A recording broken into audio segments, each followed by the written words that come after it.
Just turn on your videos.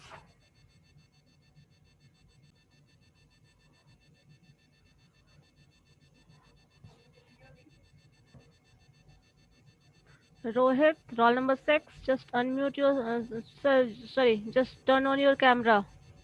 Chetan, Shuhani, everyone, just turn on your camera.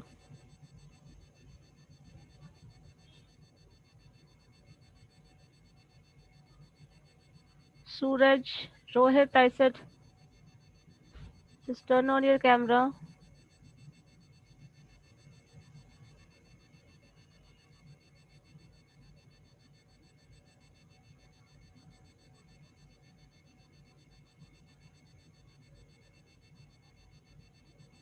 Rakesh, Sonu, roll number 43, 42. Just turn on. I can't tell all the names. Just turn on your cameras.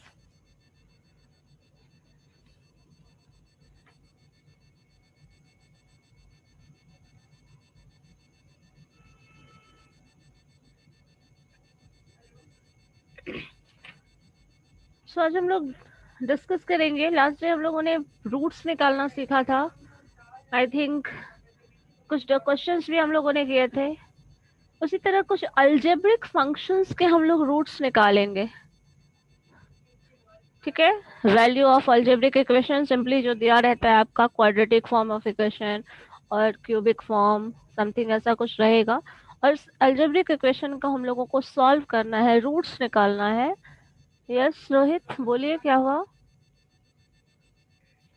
Ma'am आपने 4 question दिए हैं 2 दिनों में और एक भी अभी तक चेक नहीं हुआ या फिर वो बना है या नहीं बनाया उसका कुछ पता नहीं है. मतलब वो आपने चेक बनाया या होगा नहीं या फिर बनाया नहीं आपको होगा. पता नहीं है. हमने बनाया है बट वो सही है या गलत है इसका भी तो पता होना चाहिए. अच्छा तो वो कैसे चेक होगा बताओ मुझे. तो यहाँ स्क्रीन शेयरिंग का ऑप्शन आता है कम से कम किसी तरह से सबका आपको चेक तो होना चाहिए. Just wait.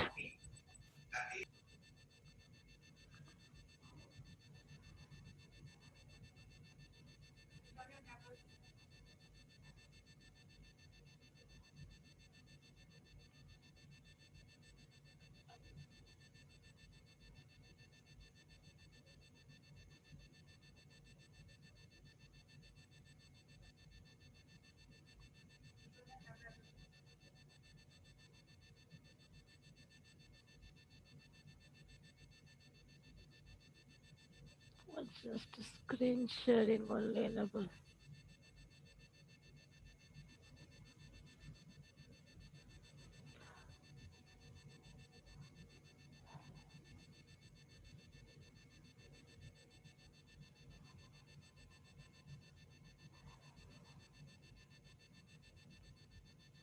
शो मी.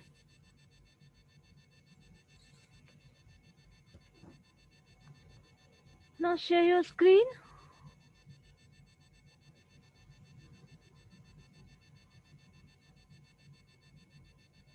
ओके मैम 1 से. ये साइड करिए. देखिए क्या है ये a प्लस बी वाला टर्म है ना, a इंटू बी.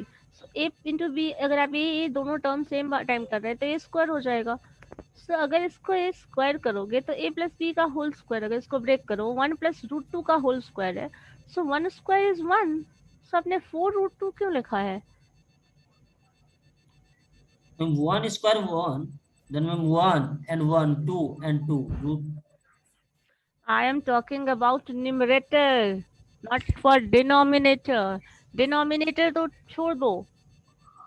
रेशनलाइजेशन करते हो तो क्या लिखते हो, ऊपर का टर्म जो आएगा वो क्या होगा. हमने ऊपर के टर्म को दिस कहाँ पे बता रहे हैं जस्ट. वहां पे टिक कर सकते हैं एनोटेशन से. चलिए छोड़िए. आप मुझे शेयर कर देना, मैं बता देती हूँ क्या प्रॉब्लम है. आपने जो फर्स्ट स्टेप किया है, रेशनलाइज किया है, वो ए स्क्वायर प्लस बी स्क्वायर कैसे कर दिया. ए प्लस बी का होल स्क्वायर आएगा ना. मैम नीचे ना एक माइनस में है एक प्लस में है तो दोनों आएगा ना ए तो स्क्वायर वो माइनस बी ए स्क्वायर. डिनोमिनेटर में मैंने कहा कोई प्रॉब्लम नहीं है, मैंने कहा न्यूमरेटर में आपने जो ऑपरेशन किया है वो प्रॉब्लम है. आपने ये जो न्यूमरेटर में लिखा है दिस टर्म, न्यूमरेटर का दोनों टर्म सेम है तो उसका स्क्वायर करोगे तो क्या होगा, दोनों दो एक ही चीज दो बार multiply, A into A that is A square. Yes ma'am. अब इसको ए स्क्वायर मल्टीप्लाई कर रहे हैं तो ये ऐसे कैसे लिखा आपने, ये समझ नहीं आ रहा मुझे। कहाँ पे, किस लाइन में, third line, fourth line, fifth line? अच्छा छोड़ो, फिलहाल रहने, यस मैम। आप मुझे ही ओके। शेयर कर दीजिए, ठीक है। वही तो प्रॉब्लम है ना, बनाए तो हैं बट किधर गलत है क्या सही है हमको क्या हाँ पता। तो मुझे शेयर करो ना, चेक मैंने तो ना। बताना है ना दोबारा से।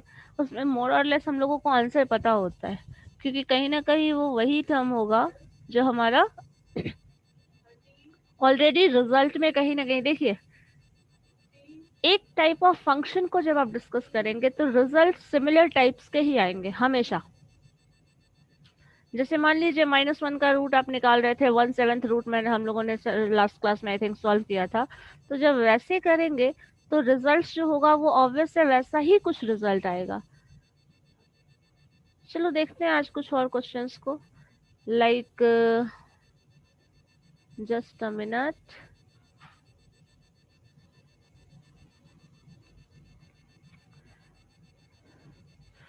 स्क्रीन विजिबल है आपको?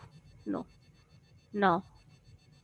देखो अलजेब्रिक इक्वेशन में हम लोग अगर मान लीजिए इक्वेशन कुछ ऐसा दिया हो, सपोज x³ + 1 = 0, ये एक अलजेब्रिक इक्वेशन है। और अब यहाँ पे क्वेश्चन में क्या बोला गया है आपको, अलजेब्रिक इक्वेशन को सॉल्व करना है with the help of de Moivre's theorem. तो सिंपल सी बात है, इस इक्वेशन को आपको कन्वर्ट करना पड़ेगा कॉम्प्लेक्स नंबर में, साइन कॉस के टर्म में। जब साइन कॉस के टर्म में कन्वर्ट करोगे तो क्या इस इक्वेशन को हम लोग ऐसे लिख सकते हैं, देखिए प्रोसेस समझिए एग्जैक्टली आप कर क्या रहे हैं। x³ + 1 = 0, so x³ can be written as -1, plus sign है इधर आ गया -1। सो अगर इसको हम लिखना चाहें ऐसे, तो अगर इसको हम लोग लिखना चाहें सपोज लाइक ऐसा, जो हमारा कॉन्फ़िगरेशन है कॉम्प्लेक्स नंबर का, that is z = something ax + by, like ax + i b y, ऐसा कुछ होगा। तो यहाँ पे आपका a जो है वो कोएफिशिएंट ऑफ x होगा, बी वाई जो है वो आपका आई बी जो होगा वो y का कोएफिशिएंट होगा। तो हमको इस फंक्शनल फॉर्म में इसको लिखना है। तो क्या ये लिखा जा सकता है, इस टर्म को x³ को मैंने लिख दिया -1 + 0 आयोटा। सो क्या ये लिखा जा सकता है, बिकॉज 0 यहाँ पे इमेजिनरी टर्म जो है वो 0 है, इमेजिनरी इस टर्म में इमेजिनरी नंबर्स नहीं है। तो आई साइन वाला जो टर्म आता है उसको हम लोगों ने -1 + 0 आयोटा कर लिया। अब इसी चीज को अगर आप x³ है तो आपको पता है अगर हम इस तरह ला रहे हैं, पावर इधर ला रहे हैं, तो ऑब्वियस सी बात है यहाँ x³ है तो ये जो पावर हो जाएगा वो 1/3 हो जाएगा। x प्लस मतलब दिस टर्म जो भी आ रहा है दैट टू द पावर 1/3, आराम से लिख सकते हैं यहाँ पे। अब अगर इसी टर्म को हम लोग इसे ब्रेक करें, द फर्स्ट टर्म जो होता है वो r cos थीटा होता है, जो कि रियल नंबर को रिप्रेजेंट करता है। हमारा जब भी डे मोविस थ्योरम होगा अप्लाई करेंगे तो इस फंक्शनल फॉर्म में अप्लाई करेंगे, जिसमें फर्स्ट टर्म जो होता है वो रियल पार्ट को शो करता है और सेकेंड टर्म जो है वो इमेजिनरी पार्ट को शो कर रहा है, बिकॉज आयोटा एसोसिएटेड है वहाँ। सो इस टर्म को हम लिख सकते हैं r cos थीटा। जो दूसरा 0 कोएफिशिएंट है that is r sin theta. तो यहाँ से अगर तुम निकालो तो cos square theta plus sine square theta, so r square cos square theta, यहाँ से r का वैल्यू क्या हो जाएगा, this term plus this term, आराम से हो जाएगा। ये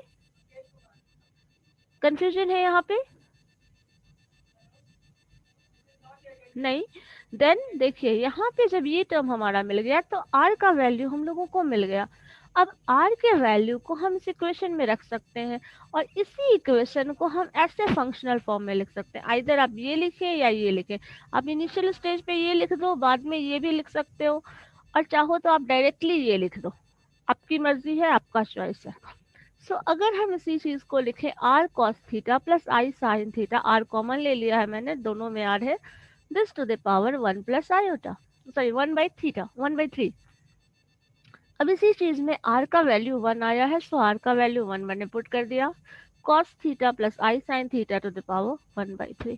और आपको ये चीज याद होगा, कहीं भी -1 अगर वैल्यू आ जाता है cos theta plus i sine theta का, वो हमारा पाई पे आता है। cos पाई का वैल्यू होता है -1। ये आपको हमेशा याद रखना होगा कि कभी भी जो ट्रिगोनोमेट्रिक फंक्शन है उसका पाई पे वैल्यू क्या है, पाई/2 पे वैल्यू क्या है, 2 पाई पे वैल्यू क्या है, 2 पाई/3 पे वैल्यू क्या है, तो ये याद रखोगे। और ये मैंने क्लास में भी बताया था, -1 को कैसे रिप्रेजेंट करेंगे, माइनस आयोटा को कैसे रिप्रेजेंट करेंगे, 1 को कैसे रिप्रेजेंट करेंगे। तो वैसे यहाँ पे -1 को जो है हम लोग cos pi plus i sine पाई के टर्म में लिख सकते हैं, और उसका होल पावर 1/3 है। जैसे देखिए, हो सकता है उस दिन बहुत लोग नहीं थे, मैं बता दे रही हूँ फिर से। जो सर्किल आपका है, सर्किल फॉर हम लोग बात करते हैं पूरे रोटेशन की। सो ये जब आप निकालोगे तो cos, मान लीजिए ऐसे समझ लेते हैं कैसे है, cos पाई का value plus i sine pi का वैल्यू बात कर रहे हैं। So this is equal to, suppose ये देखो आई साइन पाई का वैल्यू क्या होता है, साइन पाई पे वैल्यू क्या होता है साइन का, दिस इज 0। और cos पे पाई का वैल्यू कहाँ होता है, जैसे मान लीजिए आपका 90 डिग्री पे क्या होता है, 90 डिग्री पे cos 1 हो जाता, सॉरी cos 0 हो जाता है, sin 1 हो जाता है। यहाँ पे cos जो होता है वो 1 होता है, और sin जो हो जाता है वो 0 हो जाता है। और इसी का अपोजिट यहाँ होगा। सो cos जो होता है वो -1 हो जाता है, और sin जो होता है वो 0 हो जाता है। तो इसका वैल्यू लिखोगे, this is -1 plus 0 is equal to क्या लिखोगे, दिस इज -1। सो -1 को हम लोग cos pi plus i sine पाई से रिप्लेस कर सकते हैं। क्यों कर रहे हैं, क्योंकि हम लोगों को ये जो टर्म है वो मैथमेटिकल और अलजेब्रिक टर्म है, और ये जो है वो डे मॉर्विस थ्योरम और ट्रिगोनोमेट्रिक फंक्शन में इसी चीज को रिप्रेजेंट करने का तरीका है। सो cos पाई अगर प्लस आई साइन पाई आप लिखते हैं, दैट इज इक्वल टू -1, क्योंकि cos पाई का वैल्यू -1 होता है, साइन पाई का वैल्यू 0 होता है। अब -1 प्लस 0 को ऐड करोगे, दैट इज -1।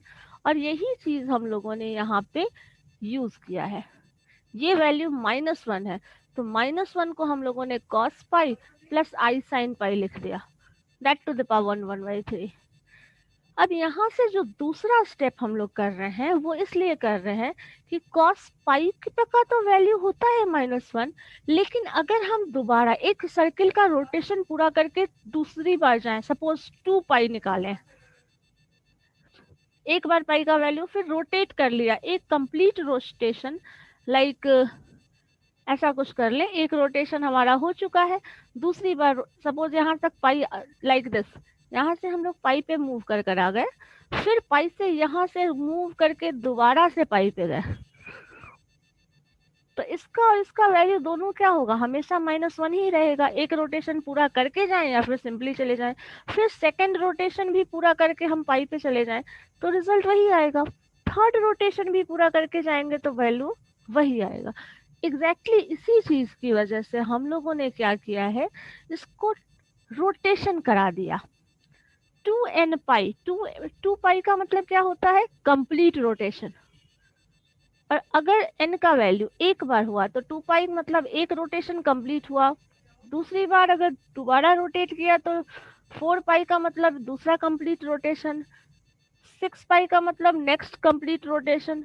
सो आप 2n पाई कंप्लीट रोटेशन, एक कंप्लीट रोटेशन आपने कर लिया, फिर प्लस पाई तक चले गए, दूसरी बार कंप्लीट रोटेशन किया फिर पाई तक चले गए, फिर थर्ड रोटेशन किया पाई तक चले गए, ऐसा कुछ है।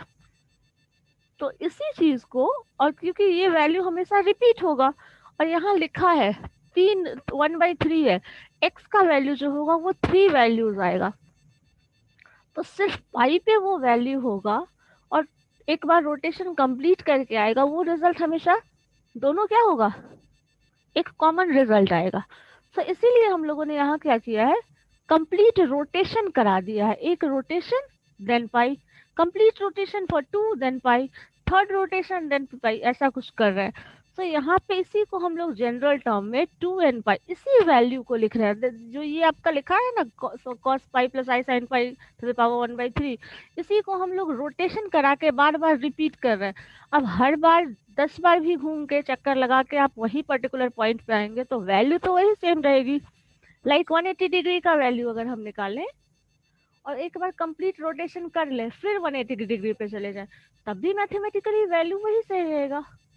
आप 10 चक्कर लगा के कॉलेज आओ या सिंपली एक चक्कर लगा के आओ, मतलब क्या है, कॉलेज पहुंचने से है, वो पर्टिकुलर पॉइंट पे जो वैल्यू होगा उसकी बात कर रहा है। सो ये वही है। अब ये कर देने से फायदा क्या होता है, क्यों करते हैं वो समझना है। तो देखिए ये वो बताएगा, जैसे मान लो एक पर्टिकुलर, अब इसमें n का वैल्यू पुट कर दो 0, मतलब कोई रोटेशन नहीं हुआ, ये पूरा टर्म 0 हो जाएगा। अगर ये 0 हो जाएगा तो cos पाई का वैल्यू मिल जाएगा।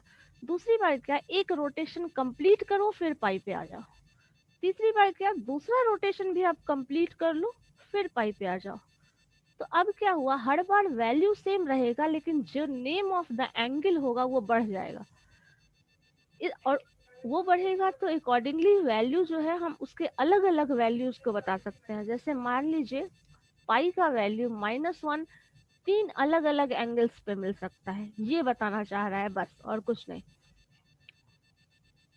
जैसे मान लीजिए अब इसी में n का वैल्यू 0 1 2 हम इसलिए लिए हैं बिकॉज हम लोगों को 3 वैल्यूज ऑफ x चाहिए। तो अगर एक इसका वैल्यू 0 कर दोगे तब एक वैल्यू मिल जाएगा, 1 कर दोगे तब एक वैल्यू मिल जाएगा, 2 कर दोगे तब एक वैल्यू मिल जाएगा। और 3 ही वैल्यू क्वेश्चन में पूछ रहा है क्योंकि x टू द पावर 3 की बात कर रहा है, तो x का जो वैल्यू होगा वो 3 वैल्यू आएगा। ठीक है,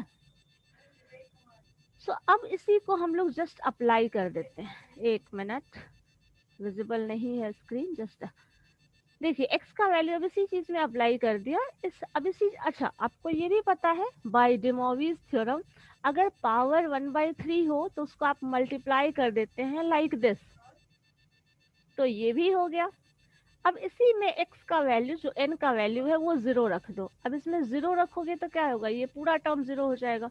दैट मीन्स कॉस x का वैल्यू जो होगा cos π/3 प्लस आई साइन π/3 जो होगा, ये पहला ऐसा पॉइंट है जो x का वैल्यू देगा, अल्जेब्रिक वैल्यू।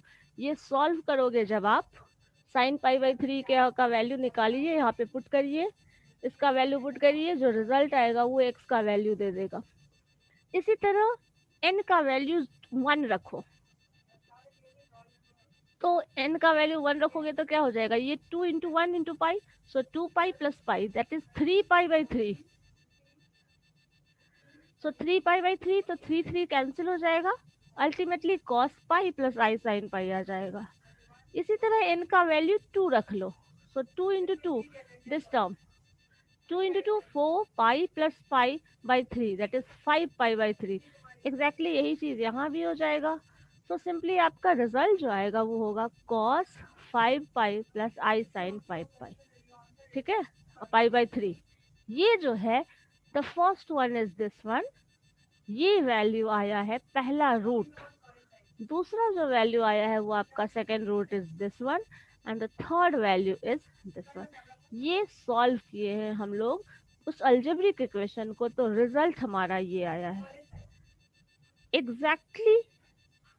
अब मुझे ये बताइए इसमें अभी भी किसी पॉइंट पे कंफ्यूजन है तो just raise your hand, I will unmute you.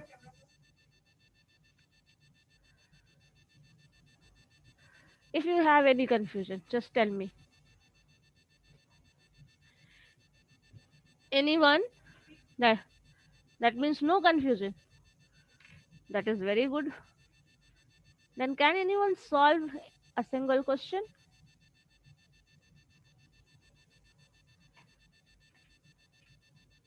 Just like this. Solve the another question. Like first one. Suppose solve this one. X to the power 5 plus 1 and x to the power 4 plus 1. इन दोनों को solve करके मुझे बताइए। ये हो सकता है आपके लिए थोड़ा मुश्किल हो, बट आप इन दोनों क्वेश्चन को सॉल्व करने की कोशिश करो। Just try it by yourself. ज्यादा टाइम नहीं लेना है, 5 मिनट का टाइम दे रहे हैं, सॉल्व करके दिखाइए। और मुझे रिजल्ट बताइए क्या आया है। Okay,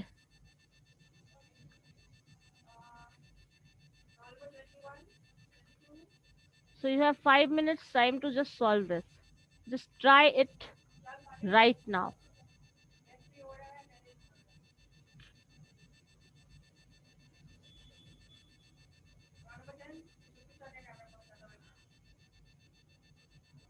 This is the question. Just try to do that.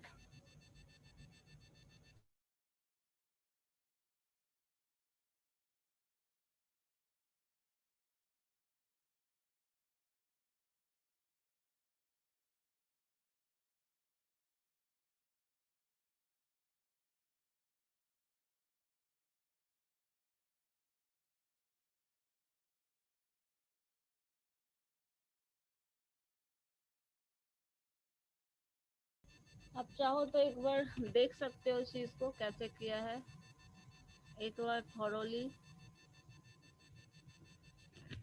With entire process आप एक बार क्रॉस वेरीफाई कर लो, देख लो क्या किया है, and exactly in the same way आपको सॉल्व करना है, और ये अभी करना है।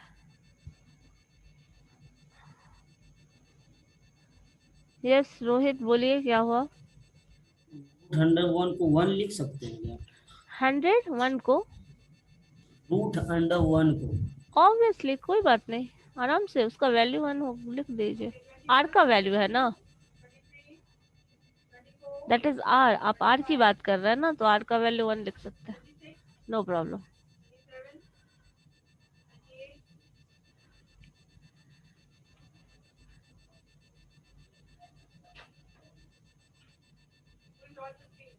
Who is Abhishek Kumar in your class? Rohit, can you tell me? Abhishek Kumar by name he is coming there without are role 2 and 3 there are 2 and 3 students of Abhishek Kumar, name of Abhishek Kumar. and without roll number and ID.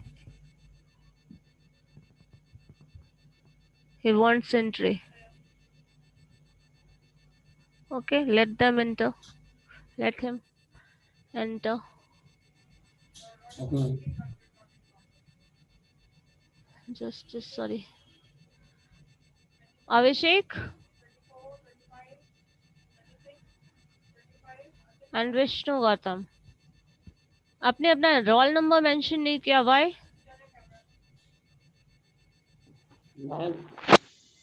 Ma'am rename नहीं हो रहा है। क्या नहीं हो रहा? Rename नहीं हो रहा। जस्ट एग्जिट करिए, फिर से अपना रोल नंबर और आईडी इंटर करिए, देन आप रीनेम कर पाएंगे। रीनेम करके एंटर करिए, एंड सेम थिंग आपके लिए भी मिस्टर पार्टिसिपेंट्स अभिषेक। में हो जाता है। मैंने क्या कहा, जो कहा वो करो। Just exit, rename yourself, then enter, and Abhishek you also, so I am going okay to ma'am. Remove you all.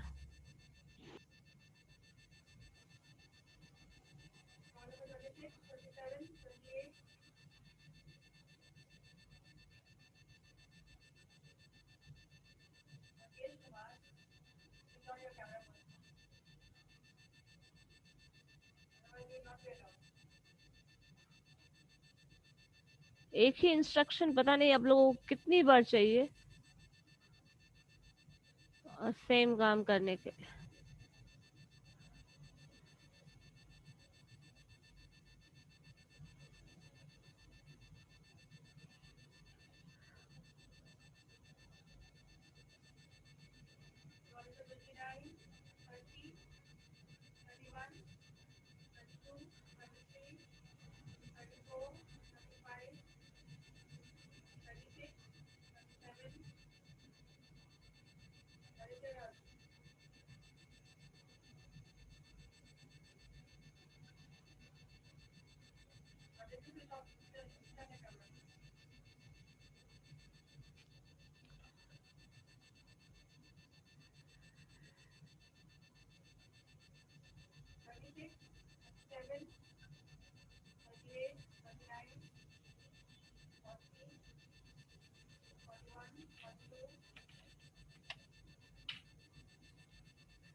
Is it possible to solve या नॉट? सेम है क्वेश्चन, देख लो, कोई प्रॉब्लम नहीं है आपके पास। जस्ट सी दिस वन, आपने यहाँ क्या लिखा, x cube plus 1 is equal to 0। Exactly इसमें एक्स टू द पावर 5 है, दैट मीन्स 5 रूट्स आएंगे। इसी का कंटिन्यूएशन है कहीं ना कहीं, समझ रहे हैं ना? इसी का कंटिन्यूएशन है वो। आप एक्स क्यूब प्लस 3 को ऐड कर 0 इज इक्वल टू इसको सॉल्व करिए एंड जस्ट इक्वेट कर लीजिए। इसी में अगर आपका वैल्यू जो होगा वो पावर 1/3 है यहाँ पे, वो 1/5 हो जाएगा। आर का वैल्यू हमारे पास सेम रहेगा, सारे टर्म्स सिमिलर रहेंगे, बस इसलिए मैंने सॉल्व करने अभी कहा था। इतना लंबा टाइम नहीं लगना चाहिए, समझ रहे हैं? बिकॉज सेम टर्म है, इसी का कंटिन्यूएशन है इन दिस और दैट वे। हाँ रोहित बोलिए। One question I have done. Okay good. And second question, what? Second What is the okay second question? Okay, that is x to the power 4 I think. Just a minute.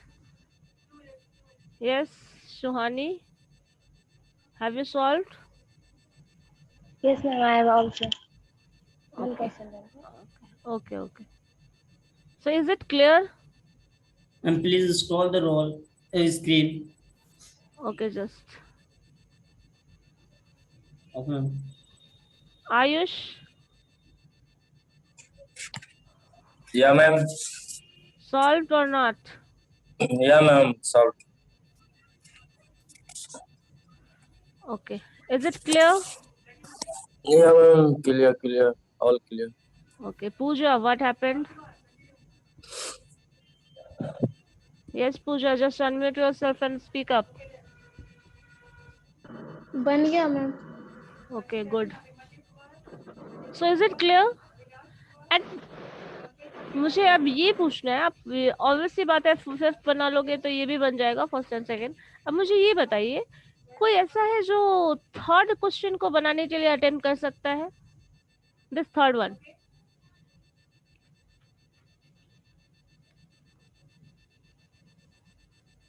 नहीं, मुश्किल है। Yes Ayush, tell me. हो जाएगा ma'am. करो solve, कैसे हो जाएगा देखते हैं, जरा बताओ मुझे भी। Okay just wait and watch. Okay, I am waiting. Yes Suhani, हो सकता है।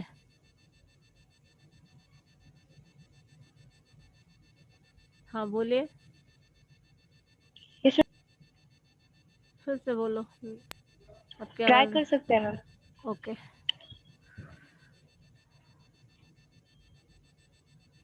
वैसे इसको सॉल्व करने का एक बहुत अच्छा ऑप्शन है। अगर इसको सॉल्व करना हो तो इसको ऐसे टर्म से कुछ मल्टीप्लाई कर लो जिससे बहुत सारा टर्म्स कैंसिल हो जाए आपस में। क्योंकि ये फंक्शन देखो, पावर ऑफ ऑर्डर जो है इसमें पावर 4, पावर 3, पावर 2, 1, लाइक ऐसा कुछ फंक्शन है जिसमें माइनस प्लस समथिंग ऐसा कुछ दिया है। Then just try to solve this.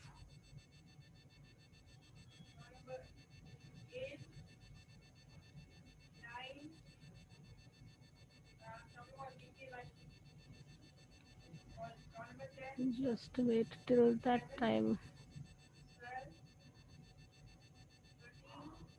All have mentioned their roll number and ID.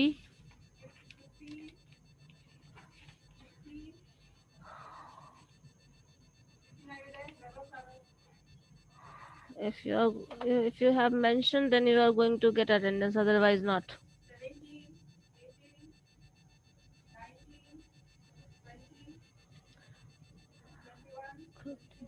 36, 3, 4, 6, 12, 16, 20, 29, 37, 42, 43, 44.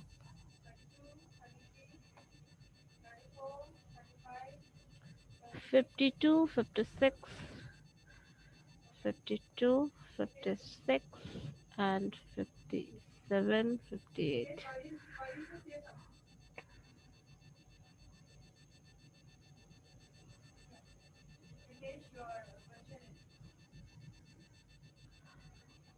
Okay